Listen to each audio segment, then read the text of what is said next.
to the Fantasy Football Picks and Bet Show. I am your host, Scott Simpson. We are on the Mayo Media Network, and as always, we are presented by Prize Picks. Code MMN. Go down there, get your $100 deposit match when you sign up. Get that free money, as we say. I've turned my free money, no kidding, into $600, right? I'm crushing it. I won a $250 bet during the Super Bowl. I loved it. I'm back with my guy, LQ, the Real Deal Fantasy on Twitter. I'm so excited. Your Rams, they brought it home since we last talked. The Super Bowl has been won. The flexing in the streets by Aaron Donald. LQ, how you doing, brother? Love it, man. I'm going to be riding this high for the next 6-7 months, without football, that we won the freaking Super Bowl. Let's go, bro. I'm super hyped. I'm really excited too, because for me, I don't have a team. And so in somebody who loves a team wins and they're excited, I can be excited for them. No haterade for me. It's so exciting to live it through. And next year, somebody else wins, I'll be excited for a different fan group. So I'm glad I know you, because you've been giving us the truth all year about the Rams, the insight, who's going to play, how they're going to play, what you thought was going to happen. You've been dead on. Did you pick Cooper Kupp to win the MVP? You might have on the show. I don't know, but you've been content fire only, obviously. So I'm excited. We've got some special prize picks that just dropped today. I got to tell you, LQ and our producer here, they didn't really even know about them. I had to hip them to this a little while ago, but we're ready to rock and roll. They've got futures. What do you think about that, LQ? How did you, how did that hit upon you when you heard about it? Man, that's exciting, bro. I mean, I could cash in now on some of these locks where, some of these are really, really good. They're juicy, man, where you can turn that, free money into double the money. So I'm really excited about some of these picks. I love it. We looked it over, and here's what we're going to do. We're going to give you a breakdown of some of the running backs today, each a pick that we like on our own, and then a pick that we don't like, or a fade, somebody who we're going to be kind of going against this year. So let's transition here. Prize Picks does have right now passing yards up. They got a couple of quarterbacks. They've got rushing yards up and receiving yards. So you've got a little bit of a juice to squeeze if you love the football. So let's get into it for the running backs here. A lot of numbers. There's some big numbers, right? You got JT 1,400. You got Derrick Henry 45 and a hook, right? So big numbers here. What are you thinking here? Where are you kind of headed? You going low, high, fade? What's your play? I'm going over here. I definitely want to pick on Javonte Williams' rushing yards, man. That is juicy at 1,100 rushing yards, with Melvin Gordon possibly hitting free agency. I'm a big fan of Melvin Gordon, so I'm happy wherever he is. But if he's going to be out of the way, Javonte Williams is going to be, eating as the RB1. So this 1,100 yards, this is a smash here. He's going to be the workhorse, with the possibility of Aaron Rodgers, hinting, rumoring that he might be over there in Denver. That offense is going to be electric, man. They got the wide receivers already. The passing game is going to be well upgraded, if Aaron Rodgers ends up as the quarterback. And I'm going to be loving a lot of Javonte Williams. I think it's a great play there. 1,100 and a hook, right? They gave you the tiny little bit of the hook, but I think he does smash that. Particularly last year, I think he was either first or second in yards after contact. So not only is he dynamic, but when he gets hit, he's able to bounce back, get extra yards. And in that offense, if you do bring in an Aaron Rodgers, holy moly, that's going to probably get you there in 14, 15 weeks. You don't have to worry about the last part of the game. I'm going to give you another number that's the lowest on the board right now. And barring injury, it's a smash to me. It's Antonio Gibson. He's it's at 1,050 and a hook. All right, that's not too bad. It's very manageable for him next year. McKissick, you saw he had the PPR role this year, but he was injured. Hope he's okay with the neck and the head and the concussion for everybody who's ever has that type of injury. But Antonio Gibson is poised next year to I think, really get that volume that we thought he would get this year. It doesn't always transition as quickly, but he was the RB1 for the Washington football team. So the Commanders now, I guess you got to call them out. Yeah, they've had 3 different names in 4 different years. So, but geez, they just need a new owner. But I still think it's a good play here. What do you think about Antonio Gibson? Do you like it, or are you going to stay away from it? Actually love it, man. This is another juicy pick where it's free money, man. He is the guy. There's really nobody behind him competing for touches. And I think if they get a good quarterback there, there's obviously rumors of them getting, Russell Wilson, whoever they bring in there is going to be an upgrade in to that offense. And I love Antonio Gibson, how he's being utilized, for the most part at the back end of the season, where he's going to be getting those touches as the RB1. Yeah. I don't love Jimmy G, but let's say worst case. God. I hate him. Let's say worst case scenario, he can hand the ball 20 times. I know he can do that. So 20 times all game. Right, of course. So I'm not worried about Antonio Gibson, quarterback, bar none. Doesn't matter. Let's talk about somebody, though, who we kind of both we cringed at a little bit, right? JT 1400 makes sense. I like that. Dalvin Cook, 1350 and a hook. That seems Dalvin Cook a little high. What do you think about that? Yeah, I mean, it is very high. That's something where we both agreed, like, we got to hit the under here based on this is a very high number. He's in the realm of a Jonathan Taylor, like JT's at 1400. So it's like, man, you're telling me Dalvin Cook's going to be 50 yards and a hook under him? Nah, man. We're almost guaranteed that Dalvin Cook's going to miss some games. I mean, he always misses games. Like, I'm not saying that he's injury prone or anything like that to label him, but hey, he's bound to be missing some type of game. So I really don't see this realistic. He might hit 1100. Let's give him that. Let's give him what Javonte Williams get, and then we'll be in the ballpark for that. Yeah, heck, give him another 100. Give him 1200. Right? That's still more than Najee Harris and Joe Mixon. Oh my gosh! At least you're on Prize Picks. So they do have 8 different running backs right now up, but I'm sure they'll add more as the futures progress. So check it out. Code MMN for the Mayo Media Network. We both represent them. We do love them over here. Pat Mayo, shout out. Let's jump now. And I got to say, I am filling in for the lovely, amazing stepmom, Lauren. She is, the best thing on this network. I hope she's watching and listening. But I will say LQ is the master of ceremonies for the rest of the show. I am, the good looking host, as they say. Right, Lauren. But this content brought to you by LQ. So I'm excited to jump in and to kind of discuss some of the things that you're thinking about this offseason to kind of get ready. So let's jump in. The first thing I got, you want people to get their calendars out, right? Be ready to understand kind of the way the offseason is going to progress. So the first segment goes some important dates coming up. So, check yourself before you wreck yourself. Let's talk about them. Yeah, man. I mean, look, the NFL Combine is coming up. That's 6 days away. Like, this is where we lock in with these rookies, see what they're capable of, and kind of like try to like assume or speculate where they might end up, where they fit with some of these teams, man. And then, of course, where the chaos goes on, where we love to see the toxicness with the 21 days until free agency, when we start thinking like, oh man, this guy's going there. And then he ends up somewhere like Detroit. And then we're like, what the hell? Holy Nike. Yeah. So it gets crazy, Sky. I mean, like, who do you think is bag chasing this year? Like, who do you think is just going to chase the money? They're not worried about winning. Oh man, it's got to be Aaron Rodgers. Well, maybe not. I don't know. Aaron Rodgers could go. He could do 3 things. He could retire. Well, he could do 4. He could go back. He could chase the bag, or he could go somewhere, maybe Denver, somewhere that has less money, and it's like, I do want to win. Maybe he does both. I don't know. Yeah, but I don't know. If you're Chris Godwin, are you chasing the bag? I mean, you got no Tom Brady. I'm about to say he's one of those candidates that I think is chasing the bag and might end up as a Jet. That's a little disgusting to think about. Wow. Well, you know what?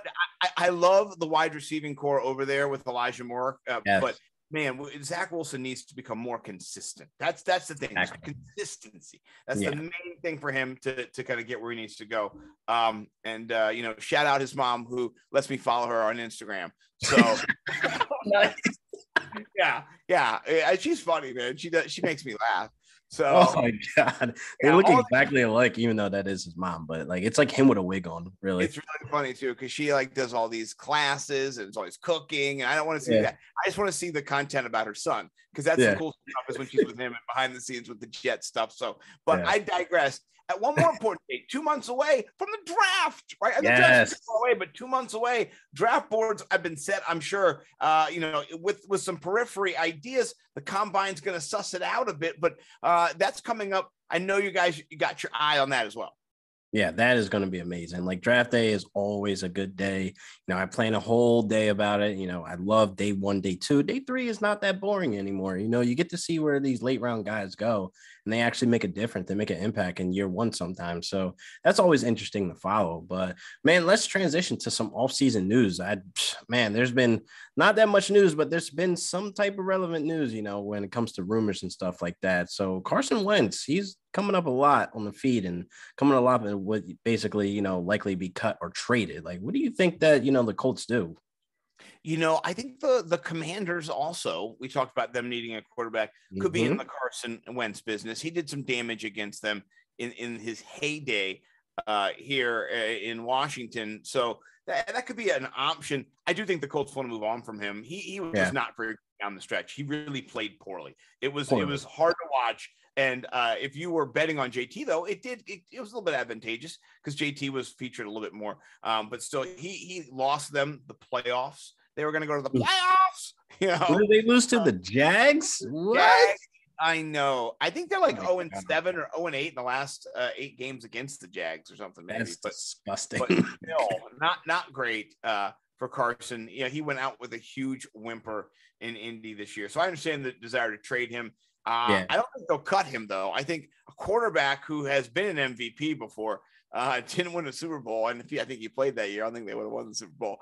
But anyway, I think there's people who are always enamored with past glories of quarterbacks. So the NFL, I think he'll find a spot. He probably could start somewhere too. No, I definitely agree. He should probably start somewhere, honestly.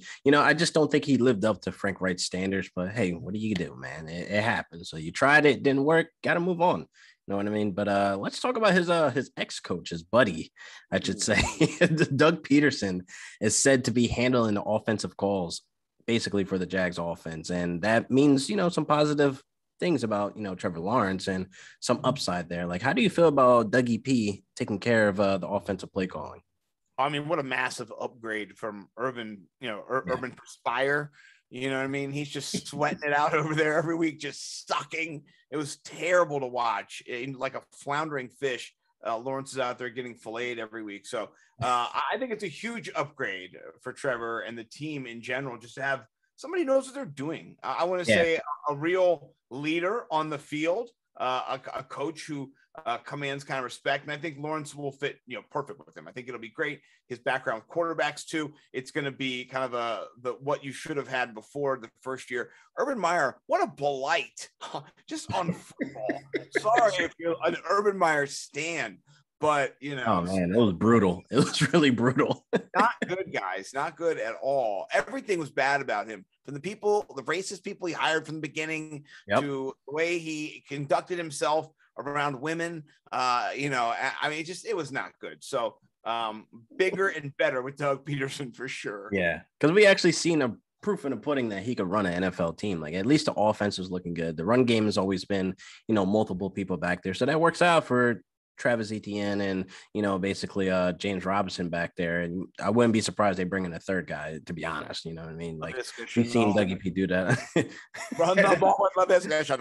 That's what I'm saying. Get him involved. But moving on, though, let's get to this NFL XFL agreement, man. This is huge. Like, I was reading some of it, and some of the stuff is interesting. It's basically they're going to use the XFL as test dummies, for fielding, I guess they're going to try rules. They're going to be developing some things for players. Like, I think it's a good idea that, XFL and NFL finally come to an agreement to work together. I mean, this might be something good in the future. It's like a D League. Like, I've been screaming this for years. Like, they really need a D League for guys who didn't work out. And the first person that comes to mind is Johnny Manziel. Like, I really think if he had a D League sometime to develop and get some type of work and molding to be NFL ready, to be polished, get that attitude in check, I think it would be good. Like, what do you think about this partnership moving forward, Scott?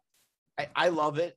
And I'll pause on Johnny Manziel. If he didn't have substance abuse issues, I would say that worked in the development. Unfortunately, that was a real downside, which for a lot of people, not just Johnny Manziel, but hopefully he gets that in check. And then I think perfect type position here. When the XFL gets going again. I love the XFL. I actually started my career as a writer for the XFL News Hub. That's how I got into it. And Sal Vetri, shout out Sal, we got to get the band going because he said when the XFL gets started, we get to do a podcast together. So we got to figure out when this is going to get going because the NFL and The Rock, I think part of it is just the image, right? Yes. Having The Rock out there in ownership and being the front face of it, it really gives it credence and it gives it some stature. Before it really didn't have that. And I love that. And so as a big fan of the XFL and somebody who was all into the stats, micromanaging the stats, all over it. I mean, I love, PJ Walker. He was the quarterback for the Houston, their team. I mean, it was it was great. I loved it. So, what do you think? Are you jazzed too? Because I'm excited myself. Yeah, I'm ecstatic, man. I definitely think this is the right step, moving forward. Like I said, this D League or whatever could be in the future, you know what I mean? It's not happening right now, but I like that they're working together. So something could be happening behind the scenes, just not in writing yet. You know what I mean? So that's always great. So, yeah. So what do you think about these Steelers, man? They're looking to add 2 more quarterbacks into camp.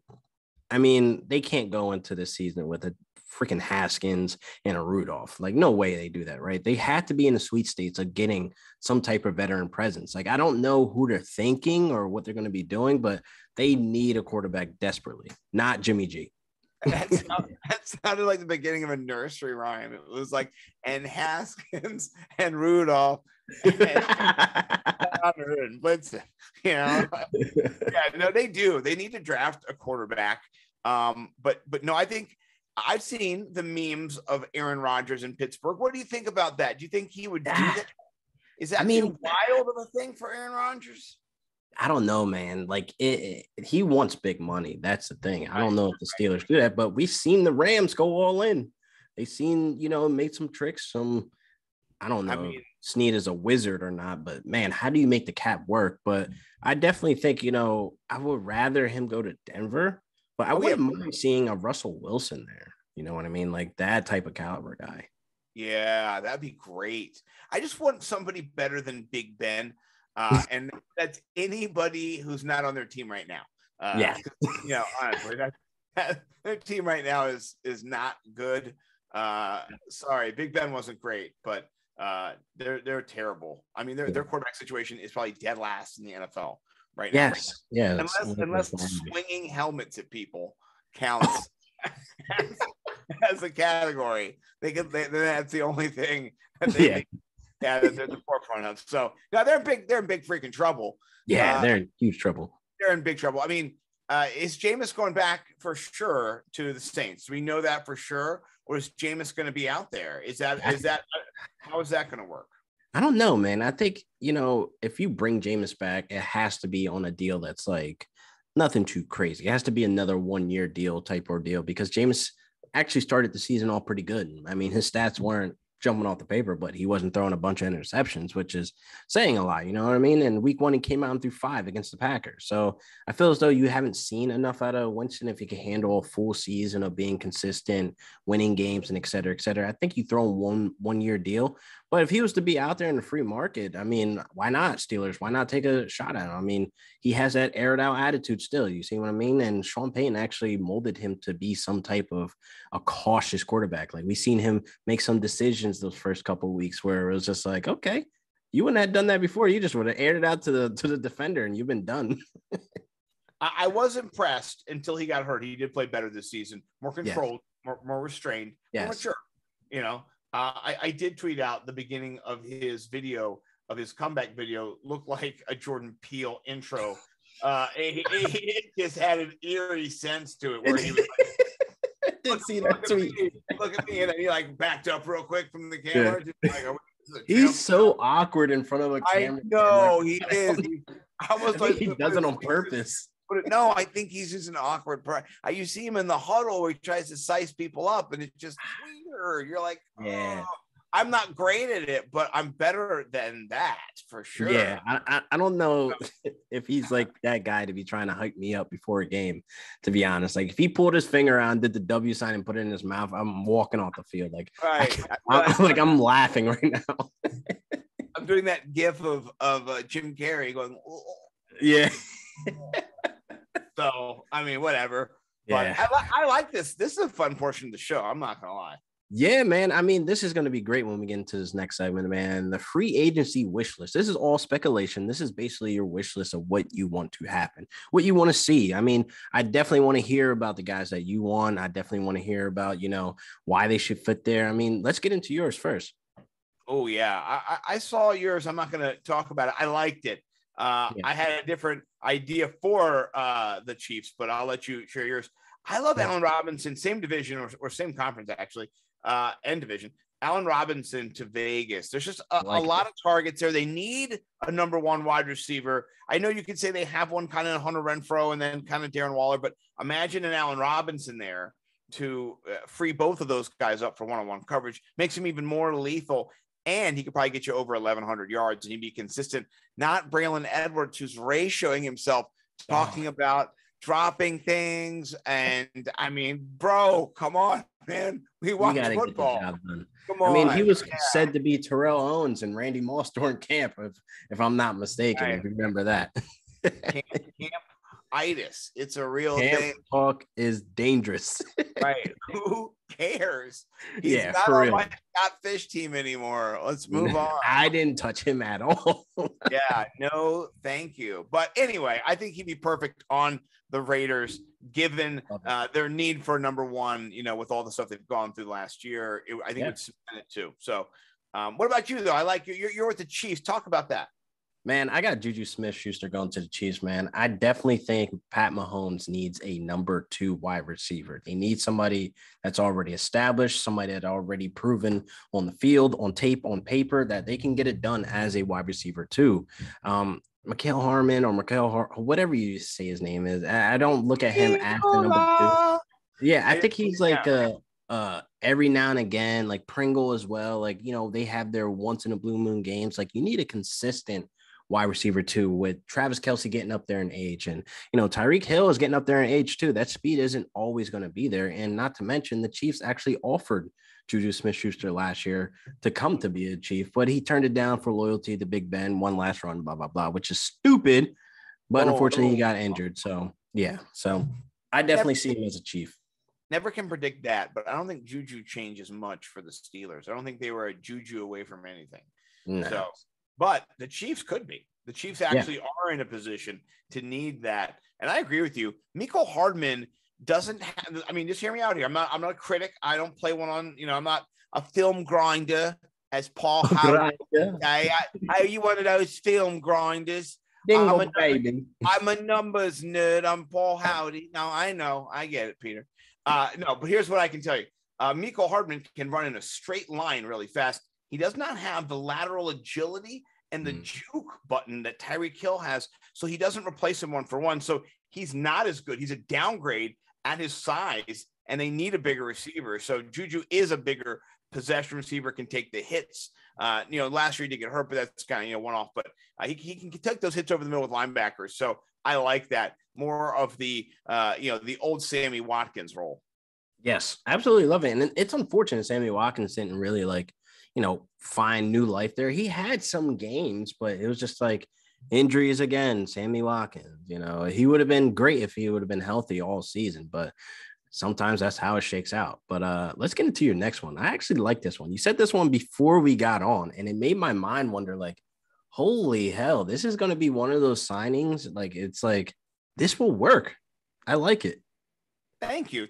I gave a little thought to the show sheet, as one should do when it's not prepared by yourself. When you do prepare yourself, you do think about it, but with somebody else, you want to give it a good extra thought. So I thought running back, and we talked about our guy, Javonte Williams, having the backfield to himself in Denver. And so my thought was, where's Melvin Gordon go? Well, ideally he goes somewhere where he can use his skill set of being a banger. Really, that's where he's at. He can still break away. You saw him do that, but he can bang still, right? And he can catch the ball. So I thought really fits the offense, no matter what they do next year, is the Saints, right? You have Alvin Kamara, who we love, and he's awesome, but he's not a banger. That's not his role. That's why if you do that, you're going to kind of break him or kind of misuse him. He's better as that scat back, that third down back who plays the every down role, but doesn't need to be leaned on in the ground and pound. So I love that marriage right there. And if you got Jameis back, we talked about that a little bit too. I think it does give you a substantial 1-2 punch in the backfield. And it's hard to defend both those guys. You saw it with Javonte Williams. I think Alvin Kamara's better than him right now in his career still. So I think that would be a really nice, solid Saints 1-2 punch. And in fantasy, they'd both be very viable. So hell yeah, man. I did not think of that. And it's one of those signings where you're just like, Whoa, what? And like they're gonna have that 1-2 punch where we've seen Ingram and Kamara get it done, where it's like you still have a very good Melvin Gordon. Like you said, he can still catch, he can still break away. Like the man is still a good running back. Like he deserves a good job, a good fit. And I think the Saints should be the place that he lands. I hope. We'll see. I mean, it's a crapshoot for sure, but we'll follow him and we'll talk, on air, off air. We'll be excited to see that. But if he signs there, I'm going to shout you out on the Twitter street. I appreciate that. Thank you. I like yours, man. Yours is a good one, right? Yes. Let's transition to you're thinking Chargers tight end. What an opening. Pitch your home run lob ball here. Listen, David Njoku needs to be an LA Charger next year, like in the worst way. Like it needs to happen. Like they have 3 tight ends on free agency, and I definitely feel as though David Njoku has been popping up in their front office for a reason, because every single time he's faced the Chargers, he lit them up. 2017, 6 targets, 4 catches, 74 yards, 1 touchdown, 19 fantasy points. 2018, 12 targets, 7 catches, 55 yards, 1 touchdown, 22 fantasy points. 2021, 7 targets, 7 catches, 149 yards, 1 touchdown, 31 fantasy points. Listen, there's no way he's not popping up in the front office. Why does this guy keep torching us? So it only makes sense. Hey, let's go get a David Njoku. He's cheap right now, underutilized over there in Cleveland, and nobody wants to come and play for Cleveland after the Odell Beckham situation. It only makes sense. You got to bring in David Njoku. Dude, now I'm invested. Like I want this to happen. And I'll tell you why. He could be like Lord of the Steam. You know what I mean? Yes. Because right with his speed, right down the middle, how are you going to stop him? And I'm not sure what they're going to do on the outside. Mike Williams gets re-signed. I do think that is a priority for them. But even if they don't, they've got Josh Palmer. They're going to stretch the field, and it's going to be hard to cover every area. And he would just be lightning there, dude. I love that. That's a great call. Yeah, ridiculous. It needs to happen in the worst way, man. It just really does. Like if this happens, I'm going to be screaming as if I'm a Chargers fan. You know what I mean? You're gonna be adjusting your ranks on Herbert. Yes. 2 more touchdowns at least. At least. Way. Yeah. So no, I love it. Free agency wish list. This is great, man. Yeah, this is great, man. I hope all of these hit, man, so we can victory lab it and just get as many shares as we can. Of course. Yeah, and I have some Njoku, so. So let's get into the last portion of the show, man. These are some dynasty questions. I know a lot of people have these questions on their mind, and it's a situation where you got to make a move now before it's too late. So I want to jump into the first one. So I am one of these guys who have a Baker Mayfield currently on my roster. What do we do with him? I don't really know if anybody's out there buying, but what do we do with a Baker Mayfield right now? Oh, man, I have one Baker Mayfield, too. It's terrible, because he hasn't really – he's been a fill-in starter, but then with his lack of production, just the amount of volume or limited volume that he's had, the pass attempts, when everyone else is passing for 5,000 yards and you're passing for 3,000 yards, it's just like, what are we doing here, man? Like, this is gross. And, yeah, you get that one game where he gets 5 touchdowns, and it's just incredible. And Cleveland's great, and the Geico commercials aren't as annoying or whatever stupid commercials he does. All right, but most of the time he's running around back there, not playing well, passing for under 200 yards. So you can't do much unless you have a Browns fan in your league. Then maybe you could try to leverage. I'm always in the fan bias exploitation. Sorry. Yeah, it's really tough right now because if we're looking at the future here, it's not looking good. Jarvis Landry on this last year, Odell Beckham's dad basically took care of no wide receiver wanting to come there. So they're going to have to draft really well to fill in those spots. I mean, I like, Donovan Peoples-Jones. I just don't know if he can be that wide receiver one once Jarvis heads out or, Jarvis is injured or whatever the case may be this year. So it's definitely a tough situation where you're going to be looking at Baker Mayfield probably for the next couple of years where you're just basically stuck. Yeah. Yeah. And if you didn't see that first part of the show, I would buy. I think he's a great value right now. Wink, wink, wink, nod. Come talk to me in LQ. Oh my God. Let's get into this next one though. Gus Edwards, man. I feel like, he's one of those guys that's being forgotten right now. Is he on your radar or anybody's radar? Is he like a 2022 sleeper? I think that's a good point. I was not thinking about him, and I think the Ravens backfield next year, with him healthy, he'll be there for sure. The J.K. Dobbins hot fire last year never happened, so I'm not sure if that's going to happen again. I mean, I don't know. I feel like I can take in a startup, I could take him on a late round flyer as depth, because one thing we learned last season, you need running back depth because injuries are every single week. Like, it's nuts. And I feel like he's at a good value on a run first offense where, he might see some end zone touches and you might get out touchdown here and there, maybe 8, maybe he finished the season with 8 touchdowns. I could do that with a Gus Edwards. Yeah. If he's basically free, then scoop him. Yeah. Speaking of somebody not going to be free, and maybe even a little bit too much, buzz going in next year, Cam Akers. What do you think about him in Dynasty startup? How does that play out? Ooh, so as a Rams fan, like thinking about this, you want to believe that he will be the workhorse or the Todd Gurley-ish before the arthritis messed up his knee, where he's getting 20 touches a game and all this stuff. But a little bit what we saw coming out of the injury, like, I'm taking what we saw a little bit for granted, really, but it's like Cam Akers wasn't doing that well in the postseason when it comes to yards per carry. Wasn't that many breakaway plays. Like, it was amazing to see him be able to come back after the injury, but we need to really think, like, what are we going to be doing in drafts? I've seen him go late second round, third round, and it's like, you're paying a heavy price on an offense that was just pass heavy, very pass heavy, to where Cooper Kupp is going to go crazy. He's the number 1 target there. He's going to have a 30% target share. They're going to be throwing the ball a lot, especially with Matthew Stafford. They're a very capable quarterback. But I'm looking at the running game and I'm looking at the backfield. There's really no demand. There's really no need to run the ball 20 times a game with one running back. So I'm not too sure what that situation looks like. No, I'm going to be pushing, selling him right now in Dynasty for sure. He's on the hot sell list for Scotty Boy over here.